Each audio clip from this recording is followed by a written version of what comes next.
কেবল আশেপাশের দুই একটি বাসাবাড়ির বর্জ্যই নয়, পুরো গলাচিপা পৌর শহরের যাবতীয় পচা ময়লা আবর্জনা নিয়মিত এনে ফেলা হচ্ছে এখানে। পটুয়াখালীর গলাচিপা পৌরসভার ১ নং ওয়ার্ডের ১৩০ ব্রাক আবাসন প্রকল্প এলাকাটি এখন যেন পুরো পৌরসভার এক উন্মুক্ত ময়লার ভাগাড়। সুবিধা বঞ্চিত ও সাধারণ মানুষের জন্য তৈরি এই আবাসন প্রকল্পের একেবারেই কাছে অপরিকল্পিতভাবে শহরের বর্জ্য ডাম্পিং করার কারণে চরম নরক যন্ত্রণা পোহাচ্ছেন এলাকার হাজার মানুষ। তীব্র তাপে পচা ময়লার বিষাক্ত গন্ধ চারদিকে ছড়িয়ে পড়ছে, আর বর্ষার বৃষ্টিতে ময়লা গলে সুপেয় পানির উৎস ও যাতায়াতের পথ রুদ্ধ হয়ে পড়ছে। করতে ঘেরানোর মশার জ্বালায় মশারিতে মানুষ অনেক জ্বরে শুয়ে রয়েছে।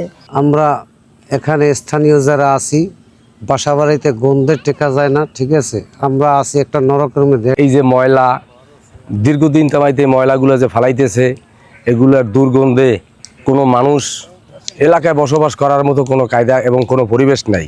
নানান রোগ ব্যাধিতে এই এলাকার মানুষ কিন্তু জর্জরিত হয়ে যেতে আছে। প্রশাসনের কাছে বিনীত অনুরোধ করে বলছি যে এই ময়লাটার অন্য কোনো জায়গায় ফালানোর জন্য একটা চিন্তা ভাবনা নেওয়া আগের থেকেই উচিত। একটি পুরো পৌর শহরের বর্জ্য এভাবে খোলা স্থানে ডাম্পিং করায় সৃষ্টি হচ্ছে তীব্র পরিবেশ দূষণ। পচা ময়লা জমে থাকা ডেঙ্গু ও ম্যালেরিয়ার মশা এবং মাছি অতি দ্রুত ছড়িয়ে দিচ্ছে মারাত্মক সংক্রামক রোগ। এ বিষয়ে সরাসরি কথা বলেছেন উপজেলা স্বাস্থ্য ও পরিবার পরিকল্পনা কর্মকর্তা। আমাদের গলাচিপা উপজেলার যে আসলে ময়লা আবর্জনা যে ব্যবস্থাপনা, এটি আসলে এখনো পর্যন্ত ওভাবে সুপরিকল্পিতভাবে গড়ে ওঠেনি। তো আমার গলাচিপা পৌরসভায় কিছু পরিকল্পনা রয়েছে বলে আমি জেনেছি। তো এটি যেন এমনভাবে পরিকল্পনা করা হয় যাতে এখানের সকল ময়লাগুলো জনগণের থাকার স্থান থেকে একটু দূরে এবং পর্যাপ্ত মানে স্বাস্থ্যবিধি মেনে যেন তৈরি করা হয়।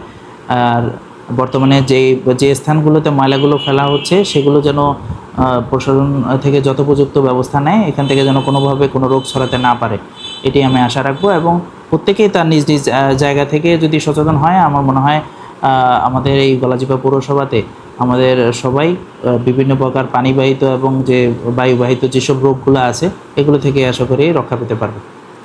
পুরো পৌরসভার বর্জ্য এভাবে বসতবাড়ির মুখে ঢেলে দিয়ে চরম স্বাস্থ্য ঝুঁকিতে ফেলা হয়েছে গলাচিপা পৌরসভার ১৩০ ব্রাক আবাসন প্রকল্পের পরিবারগুলোকে।